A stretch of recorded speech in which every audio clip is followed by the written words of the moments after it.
Good afternoon, everyone. I'm going to give you an overview of serious injuries over the period 2017 to 2020. So by way of introduction and context, just to say that for every death on Irish roads over that 4-year period, 2017 to 2020, there were almost 9 serious injuries, so quite a significant ratio of injury to fatalities. This report will look at trends in those serious injuries that occurred on a public road between 2017 and 2020 to try to help us understand the nature of the problem. And where relevant, I'll make comparisons with fatalities.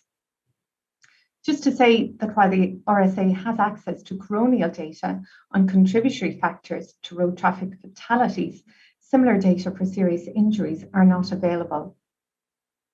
I'll also identify next steps in terms of reporting on serious injuries in Ireland using hospital data and in line with recommendations from the European Commission. And finally, I'll talk about some key policy measures to address the problem of serious injuries. And this is in the context of the Safe System approach and the new government road safety strategy for the next decade. So this is our journey towards Vision Zero. This is the new government road safety strategy for the period 2021 to 2030. And in this strategy, we have set very ambitious targets for serious injury reduction, and that's to reduce serious injuries by 50% by the end of 2030. And this is, in fact, the same ambitious target that we've set for fatalities. So really putting fatalities and serious injuries on an equal footing in terms of our ambition. So first of all, how do we define a serious injury? A serious injury is an injury for which the person is detained in hospital as an inpatient or any of the following injuries, whether or not detained in hospital. So that includes fractures, concussion, internal injuries, crushings, severe cuts and lacerations, or severe general shock requiring medical treatment. So this is the definition that members of An Garda Síochána work with when they come upon a serious collision at the side of the road. But of course, members of An Garda Síochána are not medics, so there are some challenges in applying this definition at the roadside. And to complement this, the RSA Research Department have some quality control and procedures in place that help us ensure that post-data collection, this definition is applied as best as possible. So let's look at the long-term trend in serious injuries. So here we're looking at the trend from 1998 right through to 2021. And what we see here is a fairly steady decline in the number of serious injuries reported on our roads from 1998 right through to 2012. And thereafter, we see a somewhat steady increase in serious injuries up to 2019, where we see a peak of 1,484 serious injuries on our roads. Important to point out that in 2014 here, we have what we call a break in time series for this data. And this reflects a change in the mechanism for recording road traffic collisions and also a change in the mechanisms where the RSA receive collision data from An Garda Síochána. We now have access to a very good electronic data download on an almost daily basis from An Garda Síochána. We have enhanced validation and quality control procedures in place also. And we believe that this new mechanism is in fact giving us a truer, more complete picture of the number of serious injuries on our roads. And while it's internationally acknowledged that serious injuries can be underreported in police data, we believe that this change in methodology is improving the data that we have access to. You may well have noticed here that we saw a decline in serious injury numbers in 2020 and 2021, of course, coinciding with the pandemic. And we do believe that the drop in traffic volumes that we saw during the pandemic has something to do with this, and it's most likely contributing to this reduction in serious injury numbers on our roads. So some good news here to see that reduction. So in the course of this presentation, I'm going to focus on 4 years data, as I said, so covering these years, 2017 to 2020. Some of you may be familiar that typically for fatalities data, we report on fatalities per million population, which allows us to compare our performance with our European counterparts. There are some challenges associated with doing this comparative exercise for serious injuries, and I'll just talk a little bit about that. So there are slightly different definitions for serious injuries in operation across Europe, and that really does hamper our ability to compare serious injury rates across Europe. And you'll hear a lot more about this from the presentation later on from Dr. Letty Arts. So to counteract this, there has been a move to complement collision data with hospital data. And this has been put forward, the definition that has been put forward by the European Commission is MAIS 3+, which stands for the Maximum Abbreviated Injury Scale. And this is an extrapolation of the ICD coding mechanism that is in place in hospital data. So where is Ireland with this piece of work? Well, the first phase of work in translating hospital data from HYPE to MAIS was done in 2016, and we reported data to the European Commission then. It was a pilot project, but now with the next strategy, there will be increased focus on serious injuries over the next decade, and we're planning our second phase of work with hospital data to commence in Q3 of this year. Now, this is a complex area of work, and we do have a short document on our website that will give you an overview of this work if you're interested in taking a look at it. Okay, so let's have a look now at the serious injury data for the 4-year period in question. So here we're looking at the profile by road user type. We have serious injuries on the left-hand side. We have fatalities on the right-hand side. So we can see here that drivers account for 32% of serious injuries on our roads over this 4-year period. The next greatest share of injury is among pedestrians at 21%, and then cyclists among 20%. At an overall level, we see that our vulnerable road users, so that's our cyclists, pedestrians, and motorcyclists, account for over half of all serious injuries. That's 54%. When we compare with fatalities, we see that vulnerable road users represent a slightly smaller share of fatalities at 42%. The big differences really are in terms of drivers at 32% in the serious injury data compared to 44% in the fatalities data, and really quite a marked difference when we look at cyclists. So cyclists represent 7% of all fatalities, but 20% of all serious injuries on our roads. So looking at the road user profile in a slightly different way, here we're looking at the annual average number of serious injuries by road user group. So in the red, we're looking at the annual average number of serious injuries by road user group. And in the teal colour, we're looking at the annual average number of fatalities by road user group. So let's take a look at drivers first. So what this means is that on average over this 4-year period, we're seeing almost 400 drivers seriously injured on our roads, many of these sustaining a severe life-changing injury. So quite a significant number compared to, thankfully, the relatively smaller number of drivers killed on a road on average every year. That's 63 drivers. So what we're seeing is a ratio of 6 to 1. So what this means is that for every 1 driver killed, there are 6 drivers sustaining serious injuries every year. The data is compiled in the same way with the other road user groups here. And I just like to point out cyclists in particular, because the ratio is really quite stark. So for every one cyclist killed on our roads, there are 25 cyclists seriously injured.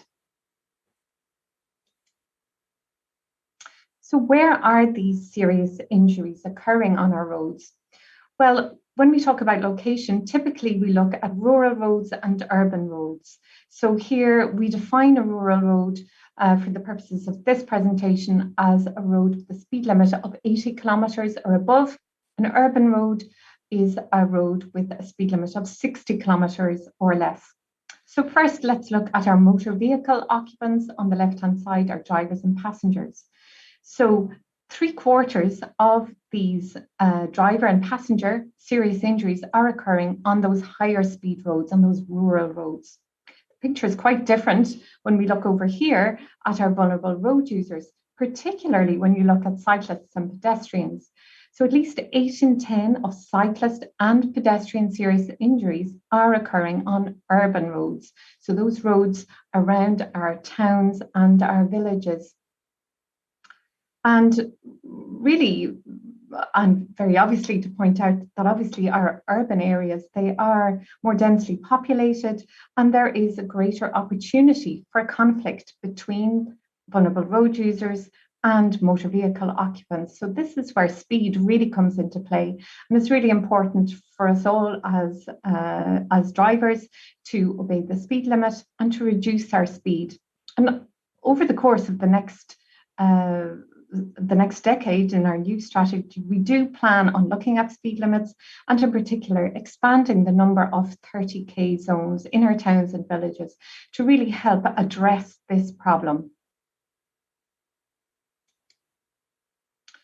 So now let's look at when these serious injuries are occurring. So first, looking at day of week here on the left-hand side.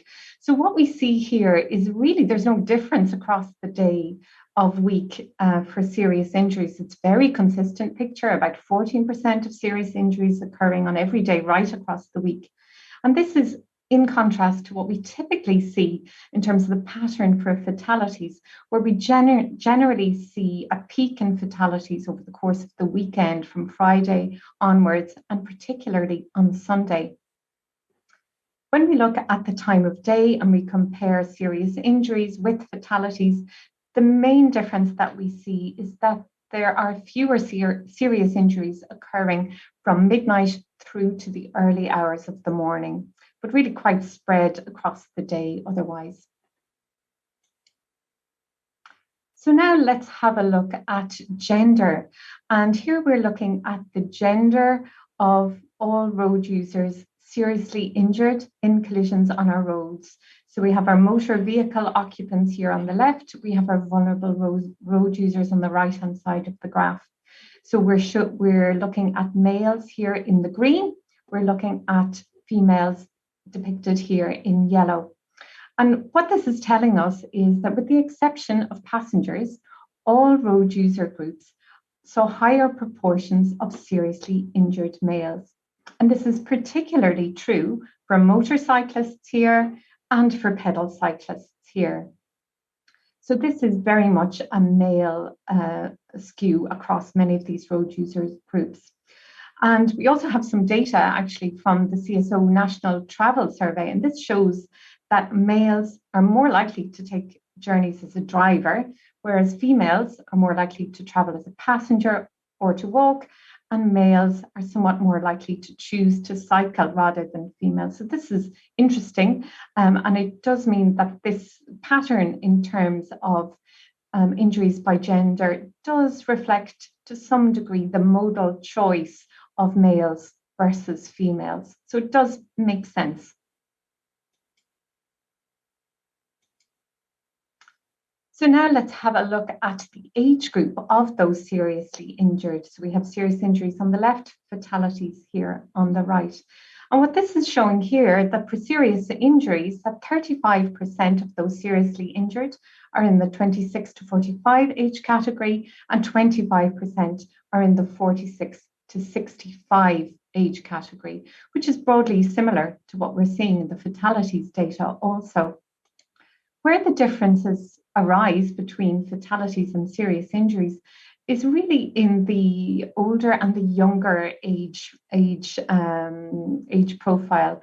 So here we see that 12% of those seriously injured are age 66 plus, and this is quite different to what we see in the fatalities data, where 21% of those killed are in that older age category.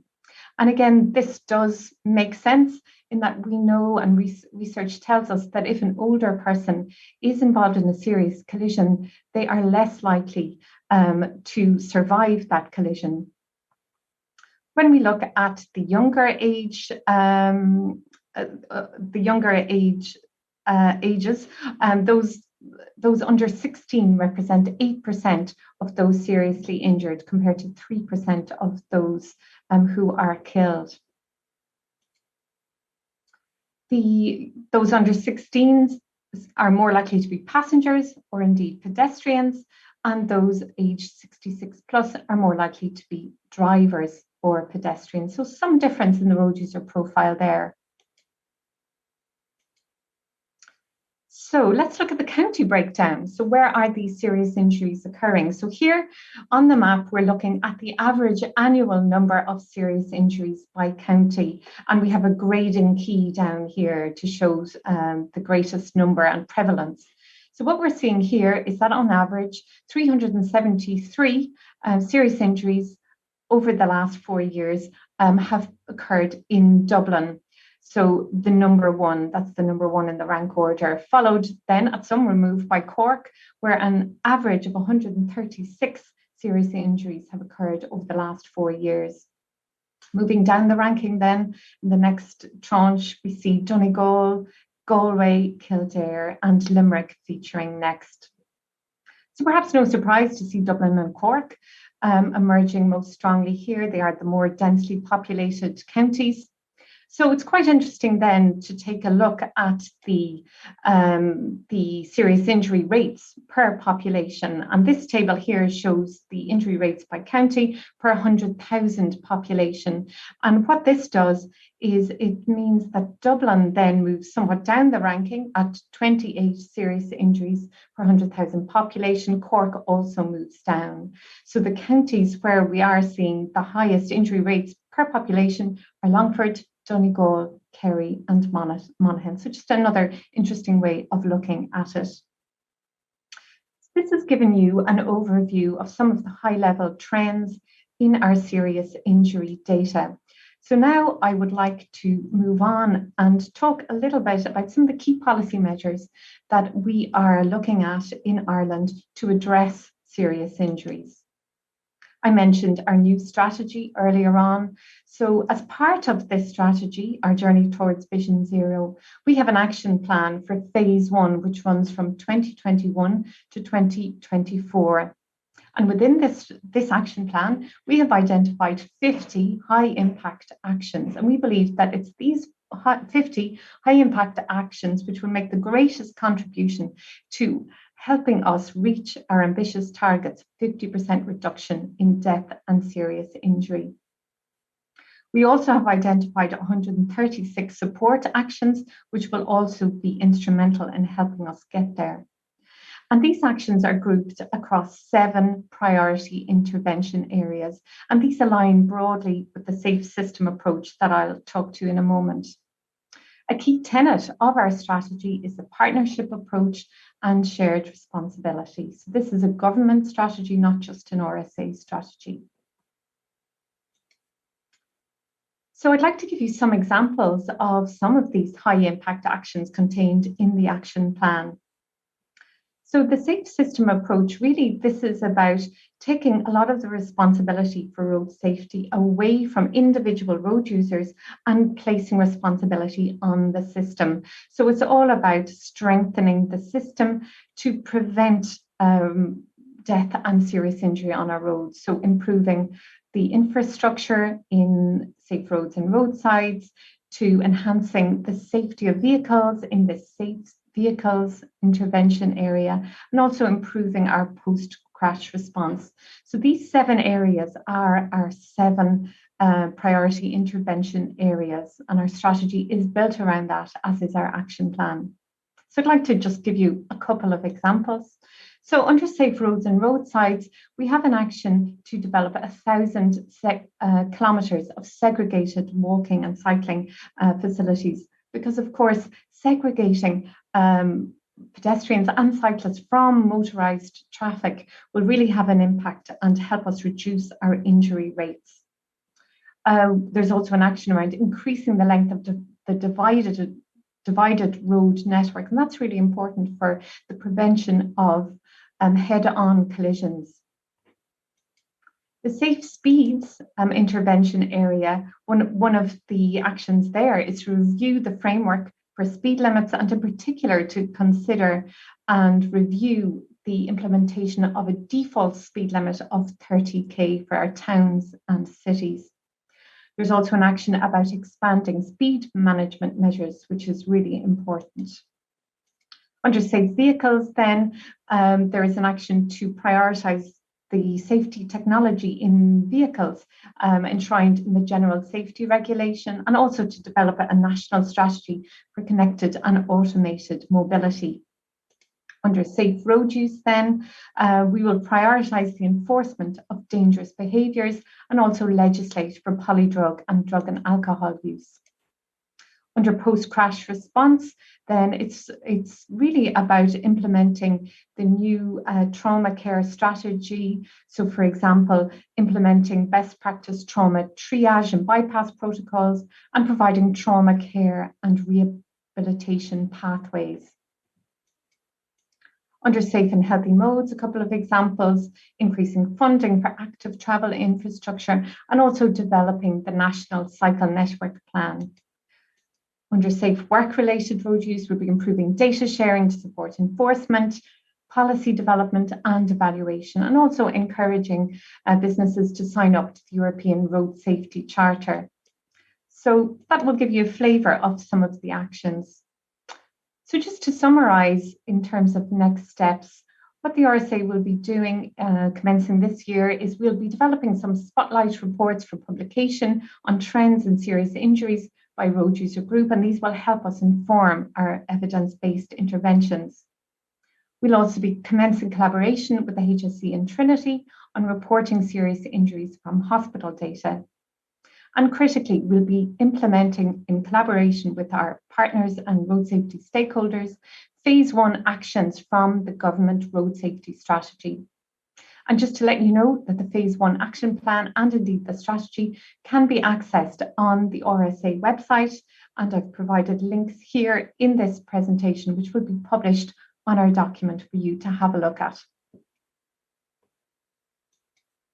Just like to say thank you very much for your time. Thank you.